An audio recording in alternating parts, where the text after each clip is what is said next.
se nishin Partinë Socialiste të paktën në Tiranë kanë parë shumë agresive. Ndërkohë që në ato ambiente shumë rrallë, kur dalim nuk shikoj këtë agresivitet. E hasni Partinë Socialiste në fushat në Tiranë? Shiko, përveç faktit se ne do diskutojmë, pa program, pa përballje, pa debat, pa asnjë përmbajtje, çfarë ofron sot majoranca dhe Partia Socialiste, ne nuk e shohim as në terren.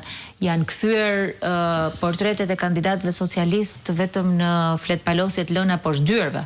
Ne po na ndodh një fenomen fakt, deputet socialist të listës hapur vinë dhe ankohen në shtabet tona dhe thonë që X deputet i listës hapur është duke bler votat tek socialistët, Y deputeti listës hapur, domethënë ka filluar një luftë e tyre e brendshme në këtë nivel ku asnjëri nuk është as në fushat as në terren, po përpiqen me këto makinacionet e përhershme të tyre për të rekuperuar këtë gjë që mungon nga përmbajtja dhe nga përballja programore. Kandidatë socialistë ju ankohen se kolegët e tyre po blenë vota brenda llojit? Po.